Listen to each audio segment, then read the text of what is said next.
आज की इस वीडियो में दो टॉपिक पर बात होगी। पहले की 906 वैकेंसीज है जनरल कैटेगरी के लिए ओपन मेरिट के जम्मू कश्मीर में, ये क्या है अपडेट वो डिस्कस कर लेंगे। साथ ही साथ रिजर्वेशन जो रिपोर्ट आई है सामने, उस पर सीएम उमर अब्दुल्ला का क्या कहना है ये भी बात कर लेंगे, और जेकेएसएसबी नायब तहसीलदार की पोस्ट पर बात कर लेंगे। स्टार्ट करते हैं इस वीडियो को। आज की सबसे पहले अगर मैं आपको लास्ट के 8 मंथ की वैकेंसीज के बारे में बताऊं जो कि जेकेएसएसबी और जेकेपीएससी दोनों की तरफ से एडवर्टीज करी गई थी, इन वैकेंसीज में टोटल 2185 वैकेंसीज आपको देखने को मिली। लास्ट 8 महीने में जेकेएसएसबी जेकेपीएससी के द्वारा जो वैकेंसीज एडवर्टाइज करेगी उसमें टोटल नंबर ऑफ वैकेंसीज था 2185। 2000 से लगभग 2200 के आसपास वैकेंसीज आपको देखने को मिल रही है। और इन वैकेंसीज में जनरल कैटेगरी के लिए सिर्फ 906 वैकेंसीज देखने को मिली, यानी कि सिर्फ और सिर्फ रफली 41% वैकेंसीज जो हैं वो जनरल कैटेगरी के लिए। अगर इसको मैं थोड़ा और अगर बताने की कोशिश करूँ, रफ एस्टिमेट और अगर बना दो तो 40% वैकेंसीज, 100 में से 40% वैकेंसीज जनरल कैटेगरी के लिए आपको यहाँ पर देखने को मिल रही है हमारे जम्मू कश्मीर में। आज के सिनेरियो ये है।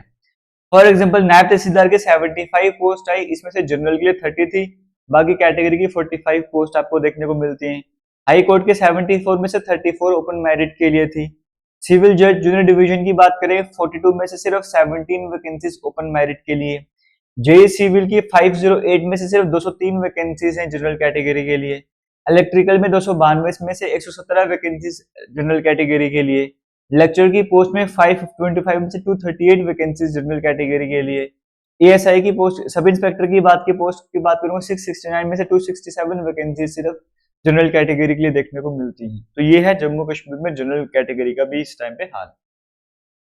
अभी कल की वीडियो आपको मैंने बताया था कि यहाँ पे एक ट्वीट आपके सामने मिला था जो एक्सपर्ट पोस्ट करा गया था। यहाँ पे कहा गया था कि कैबिनेट सब कमेटी जिसका काम था रिजर्वेशन पर जो भी बातें उस पर ध्यान रखना, इन्होंने अपनी रिपोर्ट को ड्राफ्ट कर दिया अपने टाइम पीरियड पर, और कैबिनेट की जब भी मीटिंग होगी वहां पर इसको सामने रखा जाएगा।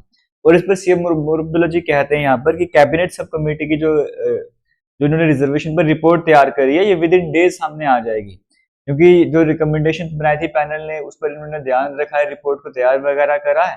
और कैबिनेट जो है जनरली कुछ दिनों में मिलने जा रहा है। हालांकि हम हर महीने में लगभग 2 बार तो मीटिंग करते ही हैं, बट इस बार नहीं हो पाई। अब अगले महीने जब भी होगी, देखिए कुछ ही दिनों के बाद ये जो कैबिनेट की मीटिंग करवाई जाएगी, इस कैबिनेट की मीटिंग में इस रिपोर्ट को भी सामने लाया जाएगा। और यहाँ पर ये भी कहा कि लेजिस्लेटिव असेंबली भी सेशन में नहीं है, अगर उसको पास करना होगा तो पास करना भी पॉसिबल नहीं हो पाएगा। जब लेजिस्लेटिव सेशन वगैरह होंगे तभी पास हम कर पाएंगे। लेकिन इतना है कि जब कैबिनेट की जब भी मीटिंग होगी तब वहां पर इस रिपोर्ट को सामने लाया जाएगा, फिर इस पर डिस्कशन वगैरह करी जाएगी। फिर जैसे ही अगर ठीक लगेगा तो लेजिस्लेटिव असेंबली का जब भी सेशन होगा वहां पर इसको सामने भी लाया जाएगा, जरूरत पड़ी तो पास भी करा जाएगा। कुछ एक्स्ट्रा पॉइंट में एड ऑन कर रहा हूँ, बट इनकी तरफ से यही कहा गया कि कैबिनेट की मीटिंग होने वाली जल्दी, वहां पर सामने लाया जाएगा। अभी सेशन नहीं है, जब सेशन स्टार्ट होगा तब पास करने की जरूरत पड़ेगी तो पास भी किया जाएगा। ये है जो कैबिनेट की जो रिजर्वेशन की जो रिपोर्ट है उस पर लेकर एक नया अपडेट आपसे मैं शेयर कर रहा हूँ। अब आप इस पर क्या कहना चाहोगे आप जरूर कमेंट सेक्शन में कमेंट कर सकते हो, कमेंट सेक्शन आपका ही रहता है। अब अगर मैं बात करूंगा जेकेएसएसबी नायब तहसीलदार की पोस्ट की, तो सबसे पहले तो ये उर्दू ट्रांसलेटर की पोस्ट नहीं है, ऐसा कहना है कई सारे एस्पिरेंट्स का। अगर उर्दू ट्रांसलेटर की पोस्ट होती तो हम कहते हैं कि इसमें उर्दू मैंडेटरी है, क्योंकि रेवेन्यू डिपार्टमेंट में और भी कई सारी वैकेंसीज आती हैं। तो रेवेन्यू डिपार्टमेंट का अगर रिकॉर्ड उर्दू में है तो बाकी पोस्ट के लिए भी उर्दू में ही रिकॉर्ड रहता है। तो वहां पर उर्दू मैंडेटरी क्यों नहीं किया जाता है, यहाँ पर उर्दू क्यों मैंडेटरी किया जा रहा है, एक इस तरह के पॉइंट सामने आते हैं कि उर्दू ट्रांसलेटर की पोस्ट नहीं है, ये नायब तहसीलदार की वैकेंसीज वगैरह हैं। और आपसे मैंने पहले भी डिस्कस करा कि ऑफिशियल लैंग्वेजेस बिल तो 2020 में आ चुका था, 5 साल के बाद भी जो है उर्दू को मैंडेटरी क्यों कहा जा रहा है। और साथ साथ अगर इतना जरूरी है उर्दू के रिकॉर्ड्स अगर डिजिटल बाकी में करेंगे कई सारे रिकॉर्ड्स को, लेकिन फिर भी कुछ रिकॉर्ड्स अभी जो उर्दू में ही देखने को मिलते हैं, तो उर्दू अगर इतना ही जरूरी है तो पहले प्रॉपर सिलेक्शन प्रोसेस चलाइए, जैसे कि एग्जाम वगैरह को सीबीटी मोड पे जो सिलेबस आपने कवर करवाया है उसके बेसिस पे एग्जाम करवाइए। जो मेरिट में बच्चे आ जाएंगे, ट्रेनिंग करने के बाद उनको जब उनका प्रॉपर सिलेक्शन वगैरह हो जाएगा उसके बाद उनको ट्रेनिंग करवाई जाए, क्योंकि कहा जाता है कि उर्दू सीखना बड़ा ही आसान है। आप 1 महीने के कोर्स में उर्दू सीख सकते हो। अगर 1 महीने के कोर्स में अगर उर्दू सीखी जा सकती है या 2-3 महीने के कोर्स में उर्दू सीखी जा सकती है, तो सिलेक्शन बच्चों की हो जाएगी। सिलेक्शन के बाद जैसे पुलिस के एग्जाम होते हैं वहां पे ट्रेनिंग रहती है 1 साल की, 9 महीने के बाकी एग्जाम होते हैं ट्रेनिंग रहती है, तो इसमें भी जो ट्रेनिंग वगैरह करवाई जाएगी उसमें वो बच्चे जो उर्दू नहीं सीख पाते उनको उर्दू भी करवाई जाए। या फिर ऐसे कर दिया जाए कि उर्दू के साथ साथ एक और कोई ऑप्शन सब्जेक्ट रखा जाए। 5 ऑफिशियल लैंग्वेजेस हैं, इन पांचों को ऑप्शन में रखा जाए, जो भी आप सिलेक्ट करना चाहते हो वो सिलेक्ट वगैरह कर लो। तो जो जिनको उर्दू आती है तो वो उर्दू में टेस्ट दे देंगे ऑप्शन वाला, जिनको इंग्लिश आती है वो ऑप्शन इंग्लिश में दे देंगे। क्योंकि जो रिपोर्ट्स वगैरह, जो रेवेन्यू डिपार्टमेंट का डाटा वगैरह है, वो इंग्लिश में भी तो होता ही है। आज के टाइम में इंग्लिश में भी ट्रांसलेट कर रहे हैं कई सारे। जैसे मैंने आपको लास्ट टाइम भी बताया था, जो ऑफिशियल अब जब आप बताते हो तो आपको इंग्लिश में भी डाटा देखने को मिलता है। तो इंग्लिश भी आना जरूरी होने चाहिए, तो इंग्लिश को भी यहाँ पे जो है वो एज अ ऑप्शन में आप रखो वहाँ पे। तो जो बच्चे इंग्लिश में दे सकते हैं वो इंग्लिश में कंफर्टेबल, वो लोग इंग्लिश में टेस्ट देंगे, जो बाकी लैंग्वेज में कंफर्टेबल होंगे वो बाकी लैंग्वेज में टेस्ट देंगे। तो इस तरह से करना चाहिए। और इन बातों को ध्यान पे रखते हुए ये कांग्रेस की तरफ से जो मेन जम्मू की साइड से लीडर अमन बलात, उन्होंने भी कहा कि हमारे टाइम पे उर्दू ना जानने वालों को भी नौकरी मिली, तो गलत डिसीजन है।